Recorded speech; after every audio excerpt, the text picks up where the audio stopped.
official. We're in person live on location. So I just want to welcome everyone to another episode of Burn the Wagon.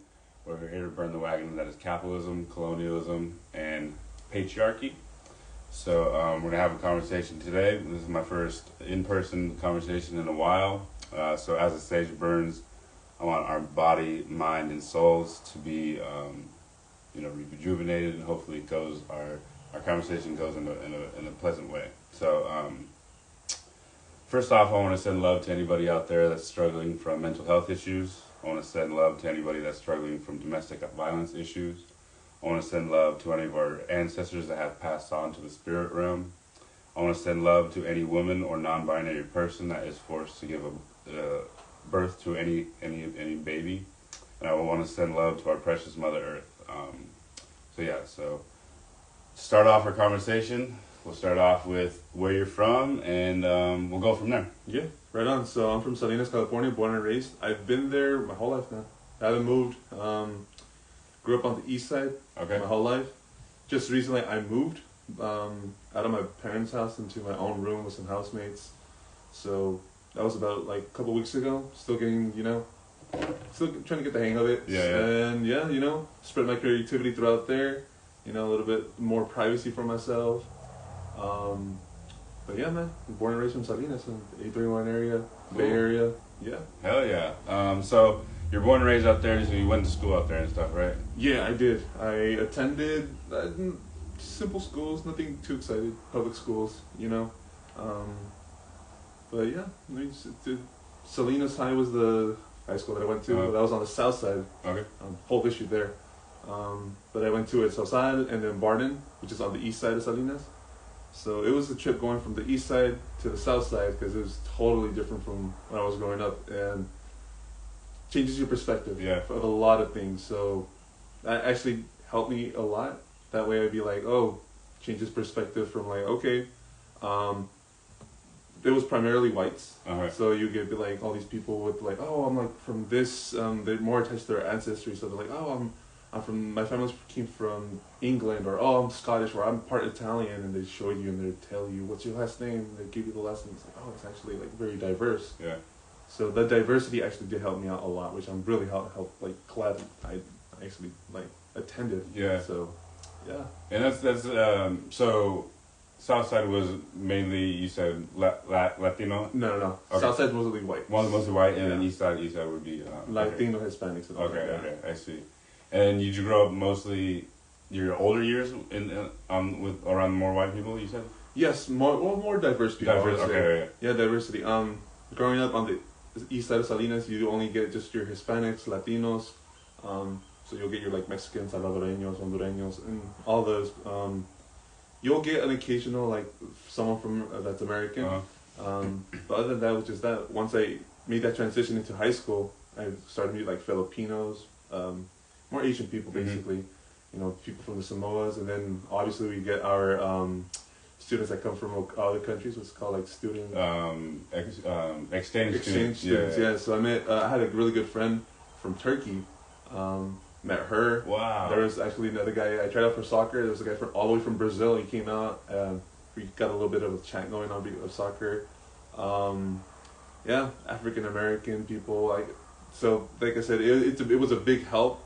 Knowing the diversity of different people. That way I was like, okay, I'll get more comfortable with people. That way I could just talk to them like normal people. Yeah. And that's honestly been like, I've been trying to like in Santa Cruz, because I've been here for 10 years, and that shit like, there's not that diversity. There's like white dudes, and pretty much it out here. So it's to hear that's in Salinas. Damn, like I didn't really know all these different type of people were living in Salinas. To be honest. So we were talking right before this. Your family's from Michoacan, you said, right? Yeah, well, my father's from Michoacan. Okay. My mother's from Durango, just to stay underneath Michoacan. Oh, okay. So, did they meet here in America, or? Yeah, they actually met in Salinas, here in America. Yeah, they just got invited to a dance from their like friends, and then they just ended up dancing and. Wow, hit it off. Yeah, I guess. That's amazing. Yeah. And either of them artists or at all? Actually, no.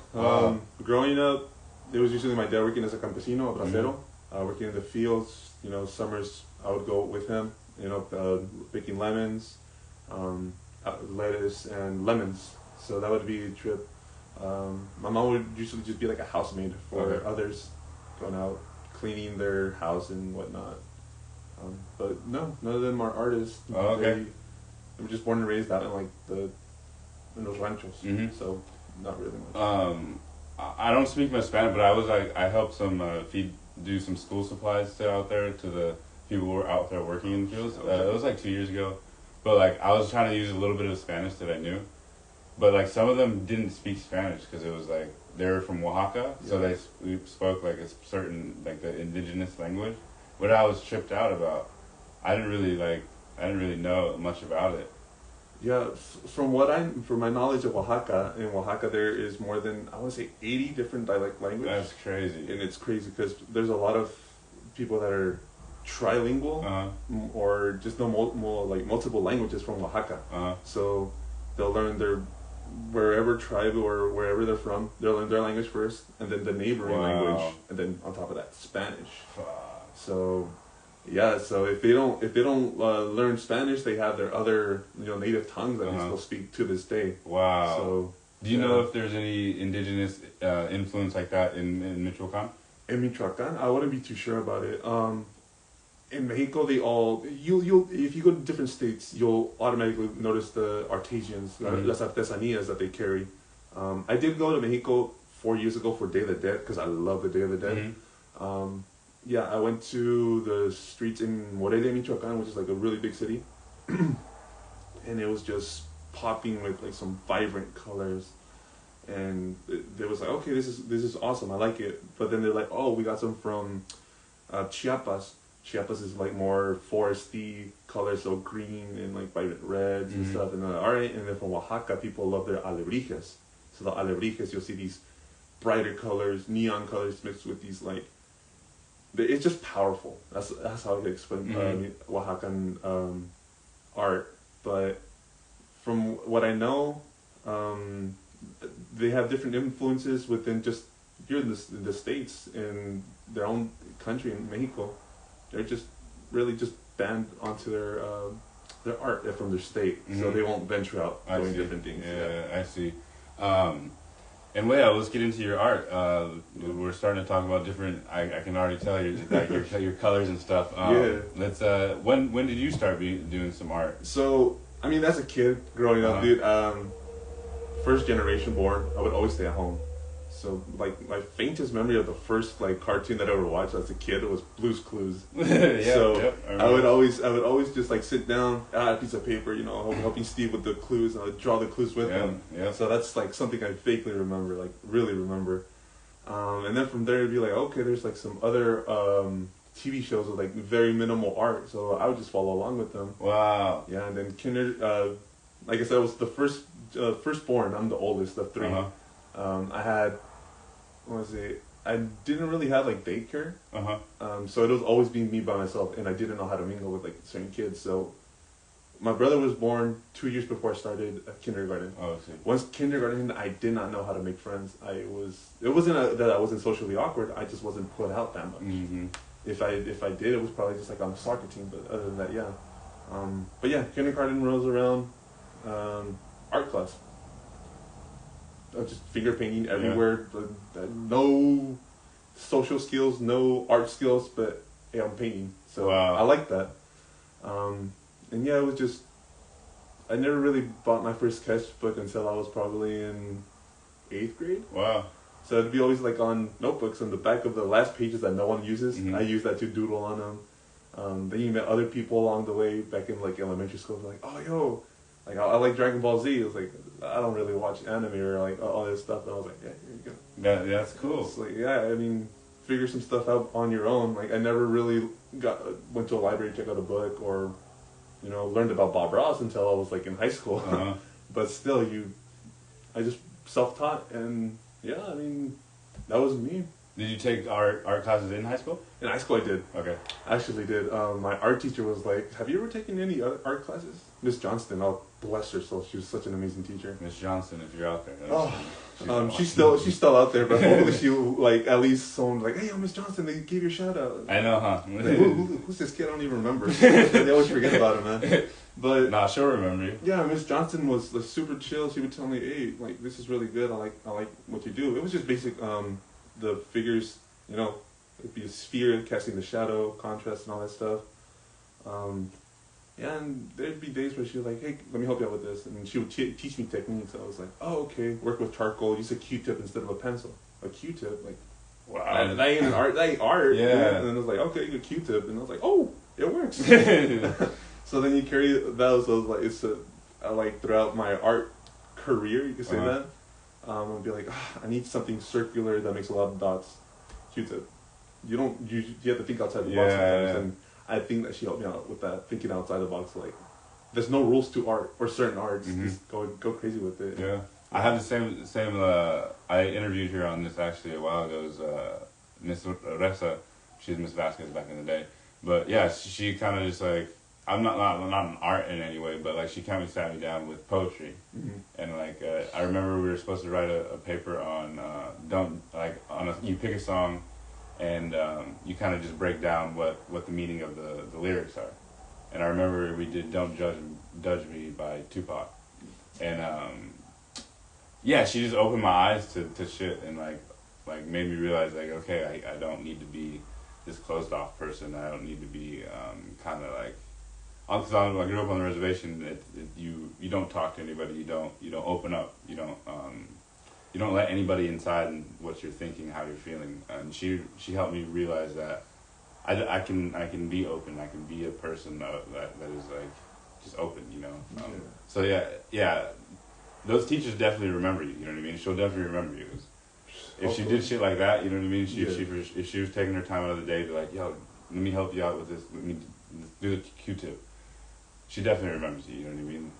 So hopefully she does, because I mean, I remember her. Yeah. You remember her. So they had so many students along the way, hundreds, even thousands. So, you know, they remember you. You got a special place in them. Exactly. Yeah. I'm sure she does, though. You know what I mean? Yeah. So growing up in Salinas, yeah, man, that's pretty wild. I haven't really been out there too much.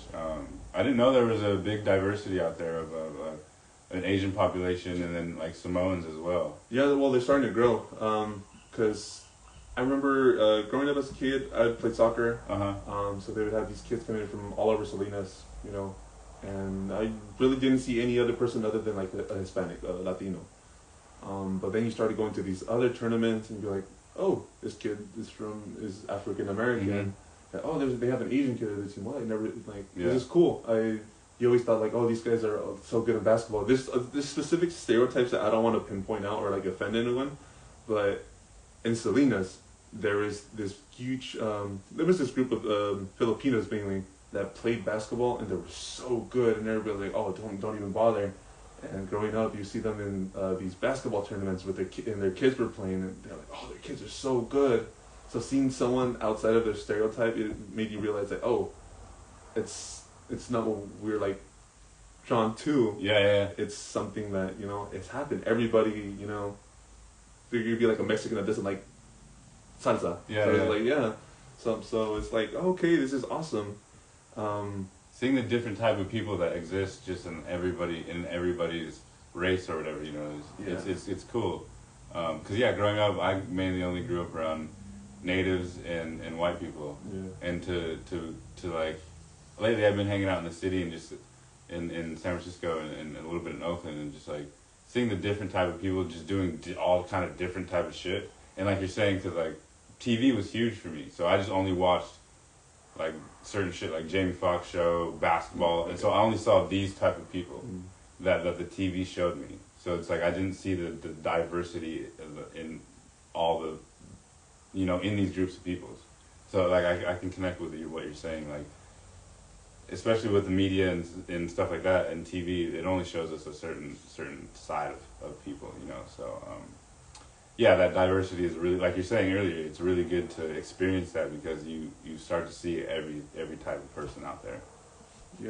It's a blessing actually, because I mean the more you think about it, or the more that I thought about it, being the first generation born here, being only raised on the east side, only knowing certain things, not trying a lot of new things, it made me realize like my parents are first generation immigrants. Mm-hmm. If they decided not to immigrate, who knows what I've been doing? Maybe I've been working out in the corn like my dad did when he was young. Maybe I would have been in the cattle with my mom, you know. Mm-hmm. But the more I thought about it, it'd be like I would have never realized I would have become or had such a passion for art if they never immigrated here. So to that I am very thankful. But you know, now that I moved out and I'm just looking at life differently. I'm changing perspectives, looking at the diversity is what brings me so much inspiration. So if I do a certain piece, I'll get Mexicans to look at like I like that part, or I'll get Americans to look at that part. I was like, dude, it doesn't really matter their ethnicity. It only matters the passion that I carry towards them. Mm-hmm. So if they're like, oh, this art piece is really passionate, I love it. Thank you. That's all I really asked for. Yeah. Right? But yeah, I mean, it's a journey so far, and I'm just saying it's just the beginning right now. So exciting stuff are to come. So like this is a huge step. Like this is like awesome. But thank you like so much for inviting me. Absolutely. And let people know like you do have art in some places in Santa Cruz, right? Yeah. And a couple places in Watsonville. So let people know where your art is at. So out in Watsonville at the moment, I have 1 week left out in Santa Cruz Natural. Mm-hmm. It is a dispensary of before you hit Watsonville and Pájaro Valley. It's right in between there. There is also in talks with the Treehouse out in Santa Cruz, another dispensary. I think they might follow too. Yeah, so. yeah. I spoke with one of the media directors. They're like, "Oh, we have openings for like the beginning of the next year. Would you like to try it out? We'll leave it displayed out for 3 months." They're like, "Hell yeah, we'll try that out." And in Salinas, I also have a location at the Antique Store in Old Town. So I've been there for about 3 months, and it's so far so good. So I'm gonna keep on rotating my art, so it's not gonna be the same pieces at one area. Mm-hmm. So maybe I'll just move a couple to Santa Cruz, Watsonville, Salinas. Okay. So yeah, you won't see the same thing more than twice. So. And do you do mainly painting? It's all paint. Yeah. Acrylic is what I got at the moment down. I do it on canvas, and then I started figuring out that you could also paint on vinyls. Oh, okay. So yeah, that's my. I guess you could say my creativity going wild at the moment. Cool, hell yeah! You're venturing out to different things. Yeah. And like you said before, your teacher showing you the little Q-tip tip. That's thinking out of the box. So you're out there trying to just do different shit. It's a trip. I love it. It was actually by mistake too. My mother right now she's working as a cook for a pre-kinder school, and they noticed that there were some vinyls that they were gonna throw out, and my mother's like, "Oh, do something with this." Yeah. And I noticed like if you see these like Nickelodeon or these sitcoms, you notice that they have vinyls like hanging up on chains or they're like glued onto each other. I'm like, okay, but can you paint on them? And so I was like, I spray painted one white and then I just swirled around, and I noticed it. I was like, oh, you could actually paint on these. Whoa. So I was like, I made a breakthrough discovery. I never seen no one try it, and long and behold, I just decided to do more on vinyls. Wow. Yeah, that's cool. I like it because it's affordable. Uh-huh. I go to like a thrift store. They're like 50 cents each. Like vinyl. Yeah, vinyl records. Yeah. Wow, vinyl records. Yeah. So they'd be like, yeah, vinyl records. They got the huge ones, then the medium-sized ones, and the small ones as well. Yeah, 50 cents each. I mean, easy for me. Yeah, I don't have to buy like a $20 canvas or a 5-pack up for like $12. I get one for 50 cents at the, Oh, cool. So, yeah. That's awesome, man. That's really cool. And do you have any projects you're working on right now that you're stoked on? I actually don't. Okay. I would like to consider myself a flash artist. So I would probably do a painting in less than 2 hours. Okay. So if I were to doodle something, I would just doodle it real quick, sketch it out on the canvas, and then just paint it. And most recently, I had an event out in PayPal Park.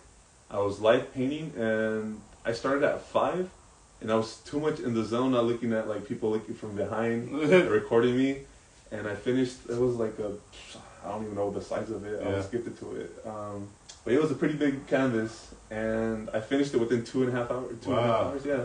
So I'm a flash painter, so I paint really fast. I'm not too keen on details, but I like to like add a lot of color. Oh, I see. So like a lot of contrast. So there'll be just a lot of dull colors, and then all of a sudden brightness. I see. So, yeah, I guess I found a technique. I'm sticking to it because a Yeah. lot of people are liking it. So Yeah. you know. When I met you, you're on the spot painting. Yeah. Oh yeah, that's right. Yeah. Yeah. A lot of people were looking at me at the Los Barrios Unidos. Yeah. They were looking at me, but I was too much in the zone, just painting. Man, that's me. I don't want to say I ignore people, but Yeah. I just don't pay attention to their existence because I'm in my own world. Yeah. So that's me. That's cool. Let's see if you have any questions over here. No, we're good. Okay. Any topics that you want to bring up? Shoot. I mean, Anything? Let's Yeah. see. Any future projects that you want people to know about? I know you just told everybody that it's stuff like that. Yeah. I mean, I've been wanting to do, I don't know, since I'm a fast artist, I want to learn how to do graffiti. Okay. Graffiti art. Legal or illegal, I don't mind. I don't care. You know, artists are born free, so art is free, unless you're trying to sell it. But I want to get into that graffiti art. I want to do those words. I want to get more in touch with that because growing up, I would always see that around me. You know, words and graffiti. But as of lately, I've been noticing they have their own little characters, so they would stencil work with like on the walls, you know, and like Banksy. I don't know if you heard Banksy. That is artist. Yeah, doing just all the stencil work, and I want to get into that. The thing is, it's very illegal, so I don't want to get in trouble. So I want to do like big canvases or blank walls. You know, I have had a lot of people that ask me, "Oh, I have a certain wall in my house that I want to design. Like, what do you think?" And you know, I'm a really cheap artist. You know, I'm a broke artist. So I was like, I only have this much paint to work with. Man. I don't have tubs of paint. So, I want to learn how to do bigger pieces. That's my goal right now. Cool, hell yeah! And like you said, we're like getting out there in like the streets, like spray painting shit. We're both tall as shit. So it's not that easy for us to hide or like get away. So like, I mean. But you won't see like another 6'5" Mexican spray everywhere. So like, they got their style too. They know how to get down. They got their pose ready, prepared, and they're like, "Oh shit, someone's here!" Boom. That's like, true. Like, dude, come on. Because I was thinking about doing some like land back like stencils. Oh yeah. And going around town and doing it, but like, I was like, I'd have to pick like certain times of the day or like certain times of the night to go out and like fucking do it, like so people wouldn't see me. But yeah, that's something I had an idea. So maybe like, do you know how to make some stencils? I don't. That's why I want to get into it. Oh, okay. Probably like learn how to do that. But yeah, whenever you do, let's link up. Let's get some. So I'm down to go out there and spray paint some land back. Do some illegal shit. I'd rather shit with my friends. That's what's up, man. Yeah. There is this location out in Monterey. Have you ever been to Monterey? Not too much. Yeah. Growing up, I was kind of Monterey. My dad at the time was a construction worker, so he knew all the beaches on the Monterey, Carmel Valley, PG. But yeah, there's this tunnel that I like to go. I won't let people know where specifically, but there is this tunnel that I like going, and it's just filled with graffiti work, and I like it. Every other time I go, there's something different, new artists that left their mark or new artwork, and I want to do something there. Yeah. But I mean, at the moment, I don't got any time, or I don't have a good design where it's like, okay, I want the world to see this, or just the city to know that I'm here. Just practice up, man. That's all. Practice makes perfect. Oh hell yeah. Yeah. All right, man. I think that's all the topics that I had going for today. Unless anybody out there has some questions. Artists, we get in the zone. Yeah, man. Thank you so much for joining everybody. Thank you guys for joining us today on this live. I'm gonna repost this. I'm gonna tag him in this, so you can go and follow him and check out his art wherever he's posting it and the next spots that he's gonna be posting his art. Or if you just want to DM him and possibly do you do commissions? I unfortunately don't do commissions. Okay. I have so many bad experiences. Okay. So if you want to just buy some of his art, you can definitely tap in with him. Thank you for following. Thank you for watching Burn the Wagon. We're here to burn the wagon that is capitalism, patriarchy, and above all else, colonialism. So thank you guys, and peace and love.